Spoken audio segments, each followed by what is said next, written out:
Assalamualaikum warahmatullahi wabarakatuh. Sampurasun wargi dulur baraya sadayana tepang dangudi sareng simkuring Mang Ian Kidemang Gunung Halu dina acara anu maneuh nyaeta dongeng Sunda. Dongeng zaman kiwari ala kiwari anu nyarioskeun lalakon kahirupan mangsa bihari atanapi kabaheulaan. Kumaha dararamang bala wargi sadayana atuh mugia aya dina ginanjar kawilujengan rahayu berkah salamet amin ya Allah ya rabbal alamin. Dina waktos ieu simkuring sejak neraskeun hanca anu katunda dina dongengnya dongeng anu judulna nu geulis di pasir ipis karya Kang Rompis ya. Wah dikana salonkeun dinu hajat cenah alhamdulillah. Salam baktos kanu nuju hajat ya ka panganten cenah. Katamu ti Mang Ian ya. Nepi ka mana di poho deui dah. Kumaha tah lalakon nu salajengna ieu mangrupi carita naon teh nya roman horor ieu teh aya jurigan. Namung satacana dilajeng kade ulah hilap anu teu acan subscribe kana ieu YouTube-na Kisah Tanah Sunda mangga di subscribe heula supados tiasa kengeng notifikasi kanggo satiap jejer carita anu salajengna oge nu sanesna. Oge nu parantos sabger simkuring ngahaturkeun deui nuhun laksa ketika bingahan atuh mugia sing tiasa janten rencang anu ngahibur ka pala wargi sadayana nya kanggo ibu-ibuna bari masak gegeroh nyeuseuhna oge dinu hajat bari tuang parasmanan ngupingkeun dongeng Mang Ian. Aduh sigana teh waas rusrasnya inget ka baheula ka popotong bet pararotong katunya cing ngalalaku ratu meh teh jadi popotongan da pangi masuk hayang nangkeup baturang teh oke ka bapak-bapak anu nyantai nya bari ngopi di tempat konveksi bari ngajahitna kanggo supirnya bari di perjalanan ngupingkeun dongeng pokona mah wilujeng ngadangkeun kum kadulur-dulu nu aya di lemur baraya nu aya di kota oge di pangumbaraan kumargi seueur wargi urang nu aya di luar negeri nya nuju daramal teh ngarupingkeun dongeng meuni asa sono kalemur asa waas asa kaubaran ieu teh cenah. Tah kitu pala wargi sadayana nya sareng saumpamina bilihnya ngaraos kahibur ku ieu pedaran dongeng da simkuring masanes dina radio kumargi teh aya iklanan nya dibayarna teh kudu nyalawer we bilih cenah nya hoyong nyawer ka Mang Ian da tiasa kana nomor dana disematkeun dina deskripsinya. Rekening oge aya tong seueur-seueur 2000 we anggape parkir motor. Ulah hilap di like di komen di share link nanya supados teu nyangkolong ting kana waktos hayu urang sami-sami ngalajengkeun ieu carita anu judulna Nu Geulis di Pasir Ipis karya Kang Rompis. Mangga ka parayun sadayana wilujeng ngadangukeun brung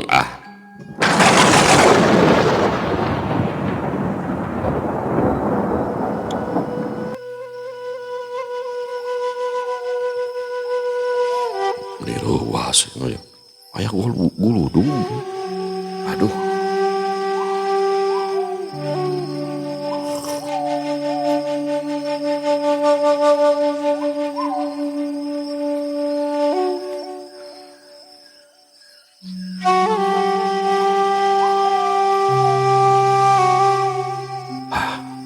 suara guludug bieu nya reuasna teh sarua jeung reuas nalika ditagih hutang teh bener. Ningali Jang Idin katinggang alpuket leutik teh Jang Imuk tangka ngagak-gak seuri. Mata koge ulah nyungsurikeun ka batur jadi we tah aya wawalosna ceuk Jang Imuk muni asa bunga pisan. Ari Jang Idin teu nembalan ukur jamadud we panonna muncereng ka Jang Imuk. Ayo urang kagaduron aduh bari uing arek nyelang heula ganti calana ieu teh moal hade di sasarung kieu kawas tas disunatan tacan garing aduh coba buhang suri lu pokna Jang Imuk deui bari ngaleos ti heula.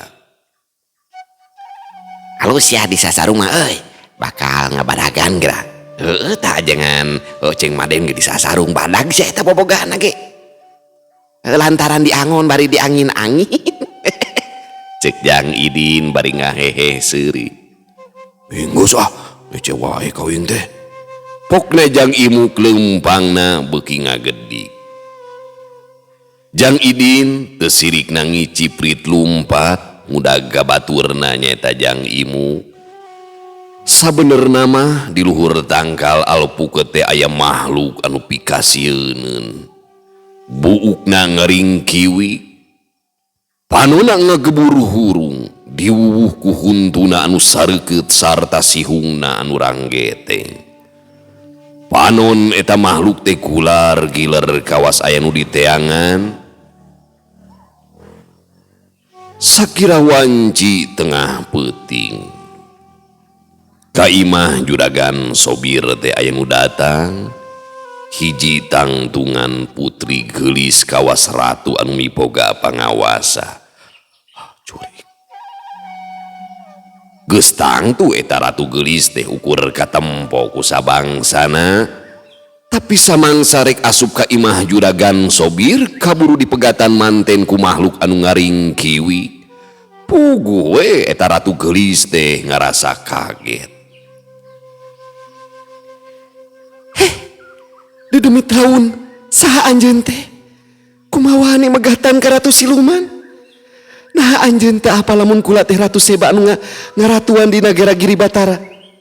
Kitu ceuk eta Ratu Siluman anu ngabogaan ngaran Ratu Seba. Panonna muncereng ka eta ririwa. Ari si ririwa anu ngaring kiwik teu nembalan ukur panonna we anu ngageburu hurung pinuh ku kaceuceub. Ngan telilah pok bae kedaling lisan. Suarana kadenge ngirung mata kukurayeun. Ajar Ratu Siluman. Aing teh sieun sumaon aja jari.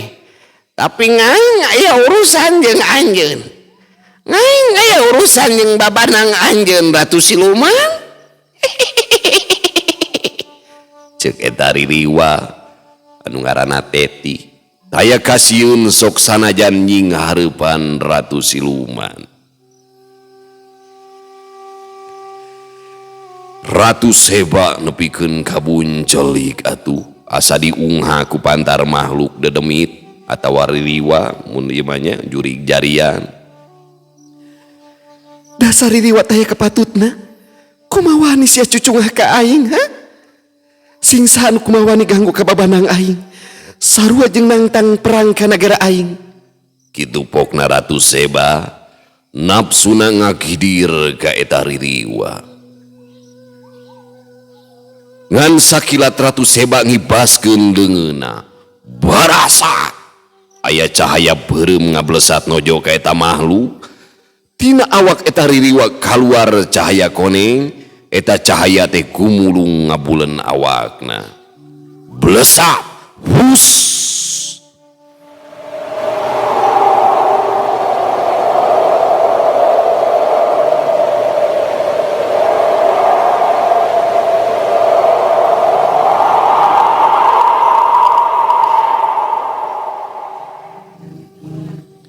Cahaya beureum kawas kalegleg ku gumulung cahaya koneng teu mampu nembus awak eta ririwa.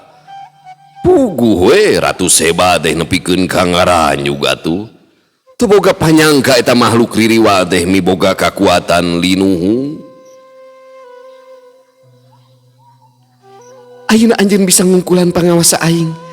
Tapi tong kumaha ganggu ka babanang aing. Geus tangtu aing ge moal cicingeun.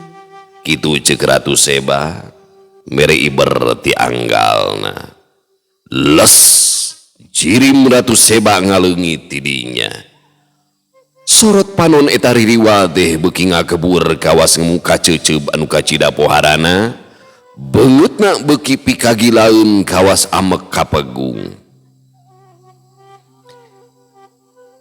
Yasa aya jalan lintang ti Minang Saraya ka eta jalma. Aping jaring winci ku pangarti asuh asah lantarap ti nepi ka jucung asak panemuna. Cek eta ririwah panona nutup kajauhna. Unjuk sumangga Den, kupun paman diestokeun pisan, antos sarantos dugi katos cunuk mangsa baletangan. Kadenge sora laki nembalan, sorana teh lalaki tapi taya jirimna. Eta makhluk teh ukur ungeuk, les jirimna ngaleungit ti dinya.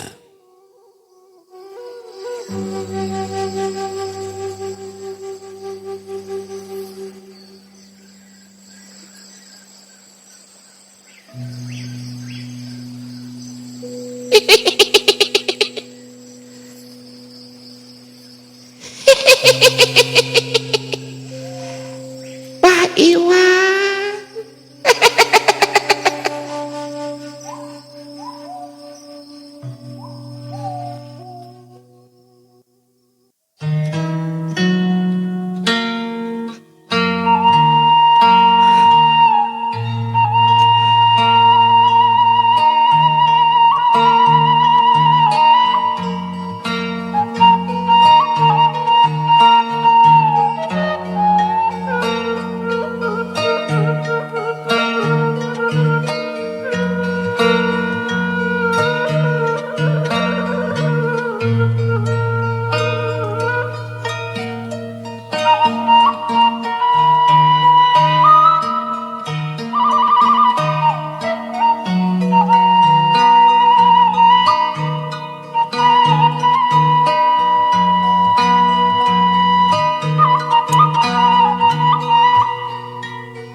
Langit lenglang taya aling-aling, estuning caang cangra, matak waasa mangsa nyawang tanggah ka awang-awang. Nu geulis guligah manah bakal tepung lawung deui sareng jajaka urang lembur, najan rupana basajan, tapi miboga ajen tangtungan hiji lalaki Raspati. Kumaha we Mang Ian anu ngadongengna? Kagembang ku haatna nulungan sepi pamri, katarik atiku sejana datalang rehe pamere. Estuning wening kalih niat babantu ka papada jalma, natrat ridona ngagurat dina sikepna. Dewi, kadon ngalamun atuh kawas kaula Gunti. Hayu turun dahar heula. Aga teh geus teu kuat teh lapar sakalian hayang ka cai. Cek saurang hiji lalaki bari keketro kana kaca mobil oplet. Ari eta lalaki teh ngaranna Den Lasmana, rakana Dewi Rarang. Kitos dugi mana ieu teh? Rarasana poe kene geuningan. Temal Dewi Rarang kawas lulungu bari gigisi kana panona. Wajar poe kene cenah. Matak si beungeut ka ditu. Ieu teh geus jam 6 isuk-isuk. 3 jam deui ge nepi ka pasir angin. Waleras mana bari gogodeg. Biasa we atuh nyariosna tong make urat ni katip popolotot kawas ka ditere ih. Cik Dewi Rarang bari kaluar tina mobilna. Ari Dewi Rarang sareng rakana Den Lasmana teh ngahaja ini tidayeuh Sumedang rek ngajugjug ka lembur pasir angin. Dewi Rarang boga karep hayang ulin jeung Sudira ka situ Susumilang nu salem angker dea sanget. Teuing kunaon Dewi Rarang teh banget ku panasaran hayang apal ka situ Sumilang. Leuwihna ti eta Dewi Rarang hayang jonghok jeung Sudira. Rumasa dirina teu boleh didodoho ku kasono diintip-intip ku Katine kabong roy bogoh kapiduriat ku jajaka tereh lembur pasir angin. Ku hal eta pisan Dewi Rarang teh merdih kalanceukna sangkan daek jajab manehna ka lembur pasir angin. Ari mimitina mah Den Lasmana teh mugen lantaran katalian ku pagawean, tapi antuk nama lanceukna teh Lea daikeun ngajajab adina ka lembur pasir angin. Sahenteuna hiji lanceuk teh boga rasa kamelang beureunan kanu jadi adina lamun seug indit sosoranganan. Indit di Sumedang sakira jam 3 subuh ngahaja muru iuh ulah kapenterang teuing di jalana. Rengse bebersih di cai salah sahiji warung, Dewi Rarang jeung lanceukna dariuk rek ngadon sasarap heula.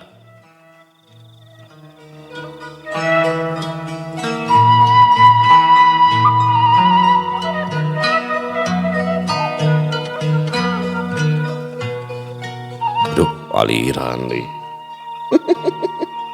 Urang bungut aliran bala wargi sadayana jadi hideung. Cik, ari Dewi derek sabaraha poe di pasir angin teh lantaran akapan katalian ku pagawean.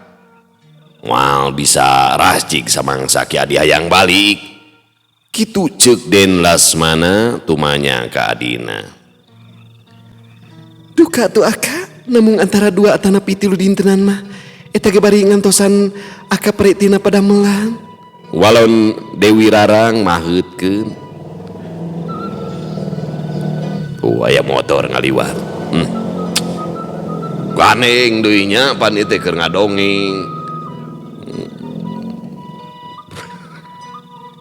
Aing loba episode ayeuna loba gangguan. Aing mah keur ngarekam deui teh bulak-baliknya. Heunyakeun bae atuh ari kitu mah. Aka ngarasa regreg. Keke, ari cicing di lembur pasir angin teh di saha? Di kawawuhan atau di babaturan? Lalasan mah pan teu boga dulur di lembur pasir angin teh. Kitu ceuk Den Lasmana ngarasa melang beureunan. Tangtosna ge di rerencangan atuh Aka. Piraku didengeun-dengeun anu teu hir teu walahir. Babaturan awewe atawa lalaki kudu puguh ulah pikamelangeun. Najan di pilemburan tapi ki adi teh kudu tetep we pan awewe aya kasebutna heureut lengkah panjang omongan. Nu hartina awewe mah teu bisa lunta sakahayang ulayaban ka mana badeosna pan. Lantaran kawengku ku aturan kawates ku kodratna wanita. Tah ari anu disebut panjang omongan sakali awewe nyieun coreka kana dirina saumur hirup bakal jadi omongan balarea. Sok sanajan geus kasaput ku mangsa tapi anger we bakal diguar diucah-ucah dicatur bukurkeun deui. Sok aya babasan geningan lakuning cidera wong wadon mangka eling wong sajagat kabeh. Anu pihartieunana mah kalakuan goreng hiji awewe teh teu woleh bakal diinget ku balarea. Nu matak ieu Aka teh talete kaki adi eta teh awahing kunyaah lain kunanaon. Pokna Den Lasmana masihan wewengan ka Dewi Rarang. Ke ari Aka sok nuang naon? Juga nadahareun maksudna kumaha ieu teh ceuk Den Lasmana bari keru. Atuh da meuni capetang kawas pujangga kesandingan geningan. Walon Dewi Rarang nyikikik seuri. Den Lasmana mah ukur gogodeg ningali pola adina nu kacida ocesna teh. Teu lila di antarana kadaharan geus ngajagrag teu kulu bae duanana barang dahar. Rengse tina barang daharna Dewi Rarang sareng Den Lasmana nuluykeun deui lalampahanana.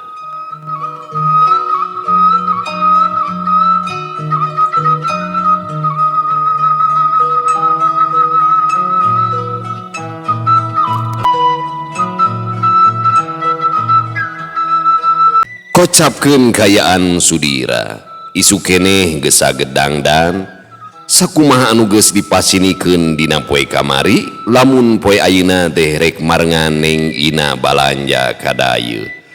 Alas ya aya bahan timburunya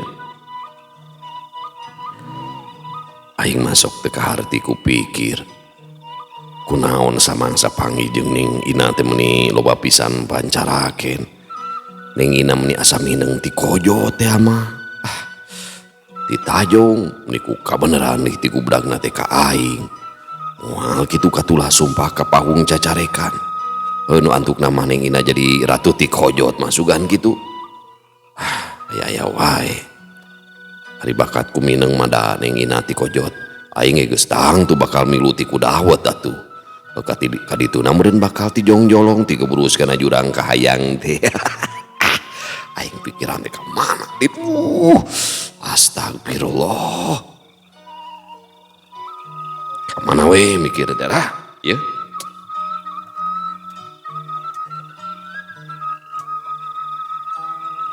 kitu ceuk Sudira bari nyerengeh seuri berenang ngingetan deui kajadian samangsa jeung ratu ti kojot atawa neng ina teh.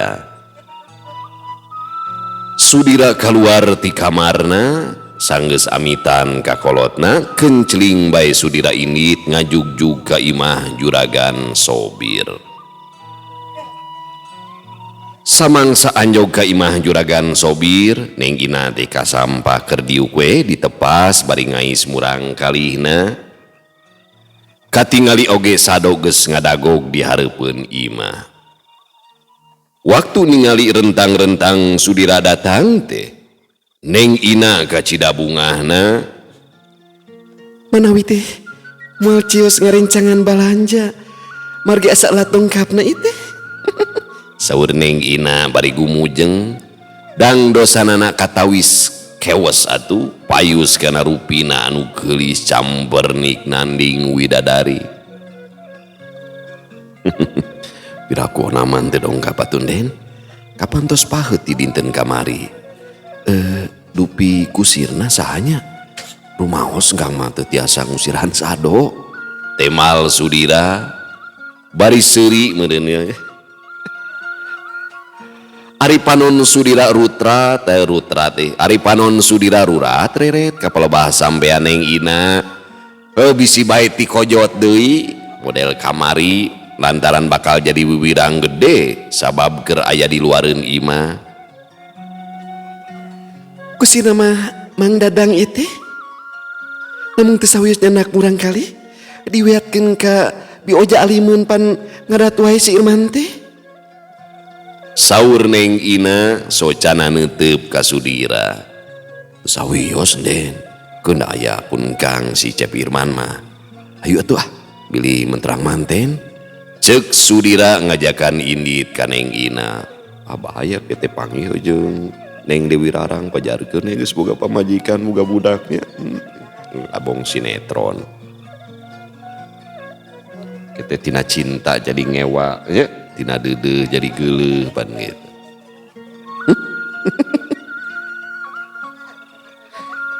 Hayu atuh Kang, kaleuresan Mang Dadang netos ka dieu geuningan. Waler neng ina bari nunjuk ka kusir anu geus aya dina Sado. Teu loba deui anu kapicatur duanana arunggah kana Sado. Sado maju lalaunan ninggalkeun imah juragan Sobir.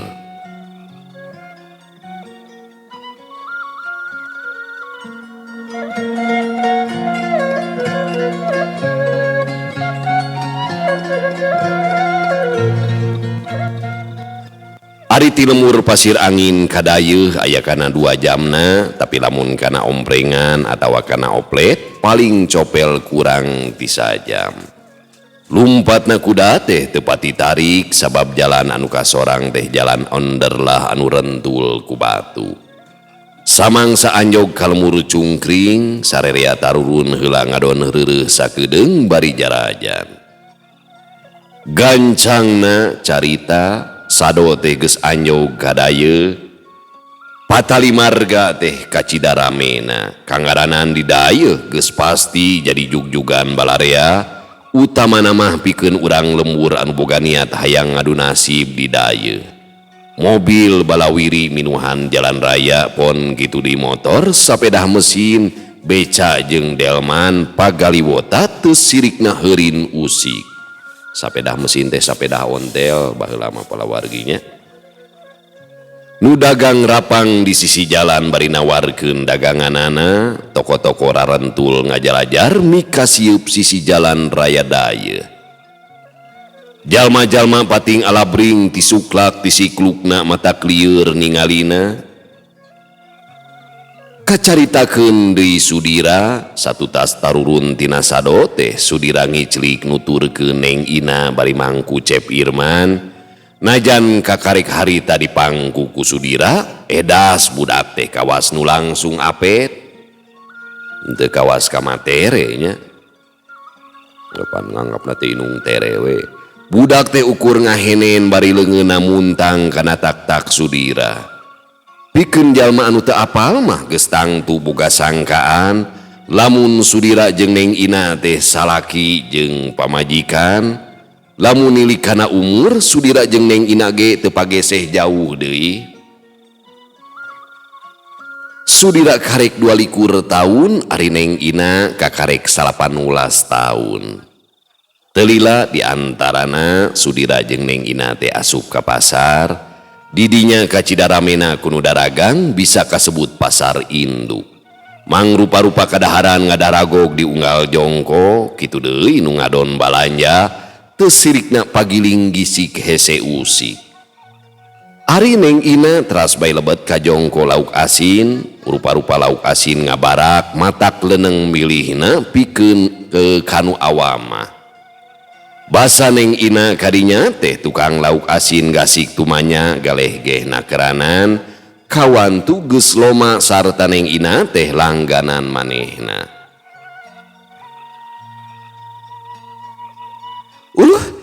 Anu gelis meni ngersakeun ku anjeun ke kamana ari gan sobir cek eta anu dagang anu ngaranna Cehendrawati tangtungan awewe kolot tengah tuwu panona ngareret ka Sudira anu keur mangku Cep Irman. Si Kang Sobir nuju angkat ka lemur conggeng Bu kaleresan bae aya wargi anu ngarencangan ieu teh. Waler Neng Ina teu nyebutkeun lamun Sudira teh pagawena. Ku kaleresannya aya wargi nu ngarencangan eta si Cep Irman meuni apet kitu kawas karamana bae geuningan. Budak teh teu bauan keur kasep teh ih meuni kayung yun. Pokna eta si ibu kawas anu ngemu panyuriga ka Sudira heuh da ngaranna Hendrawati mah kitu nya loba suudon.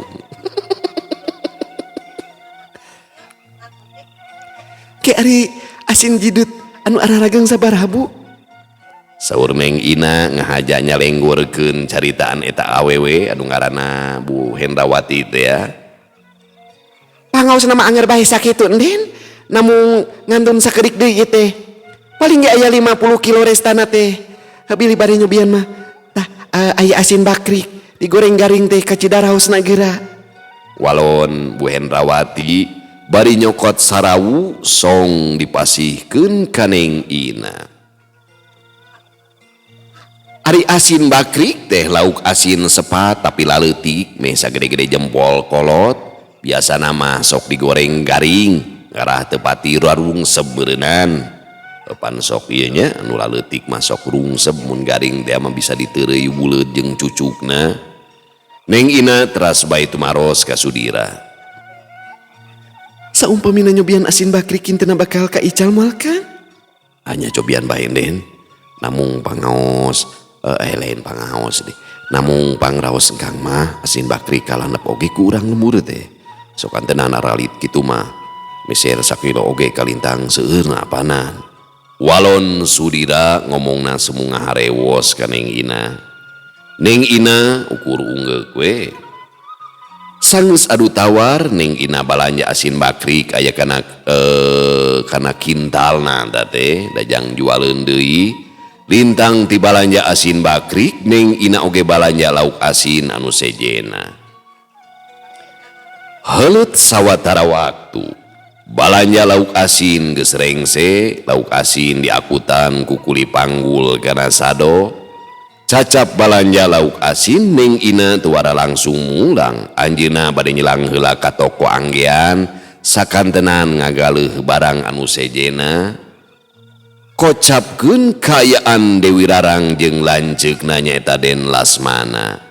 Mobilna teh kakarek anjog kadayeuh. Panggih madu. Aka, pirin heula 5 kedap manya di dieu. Margi abdi teh bade balanya heula ka tuangan ieu teh. Pokna Dewi Rarang bari nunjuk ka salah sahiji toko kue. Nya ke neangan heula tempat parkir. Walon Den Lasmana bari mengkolkeun mobilna ka tempat parkir salah sahiji toko. Reg mobil teh eureun di dinya. Tapi aka mah moal milu turunya, sira ieu rada balideg aya ngaroko heula deui.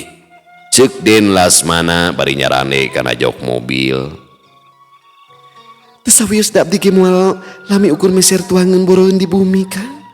Walon Dewi Rarang ngan samangsa rek turun tina mobil, Dewi Rarang teh ngarengkog tarangna kerung lantaran sareretan katingali aya lalaki siga Sudira. Eta lalaki teh mangku budak lempangna rejeung awewe. Sinetron di wae nya disangka we geus kawin. Pan eta terek mangihan Sudira bakat tingku sono Bogor. Da kitu palawarginya kadang-kadang nu asalna cinta jadi ngewa, nu asalna deudeuh jadi geuleuh. Anu asalnya jadi naon asalnya ieu mah kudu papang heula ya. Ampun. Nah gitu pala wargi sadayana nya. Insyaallah mungkin urang lajengkeun kana episode anu ka-12. Aduh, ieu kacau loba rintangan ngari kami mah motor teh mah si sadut ngalewat teu dipareuman nya. Oh aya nu keur ngarekam. Nyaliran lampu pareum poek ampun nya salah sora deui. Geus rupa-rupanya keuna. Tapi teu terang caritana ieu teh. Janten dina ngadongengkeun teh teu kantos diaos eta acana. Sehingga simkuring oge menikmati dongeng sami penikmat dongeng. Matak pas ngadongengkeun carita nu neme teh nya memang nembean pisan maca teh. Matak tangtos seueur pabulit. Nah itu swanten saha gitu nya da teu tiasa fokus da teu apal gitu nya. Ieu teh keur nu nyarita teh lalaki kolot atau ngoraban gitu nya. Sadut. Cag urang tuna di Hanyuang siang urang teuneun di handeuleum sieum baranti nyokot ninggalkeun mangsa datang ka sambeudi. Insyaallah urang lajengkeun kieu nya dina episode anu ka-12. Dikantuna sadayana. Dadah. Assalamualaikum warahmatullahi wabarakatuh.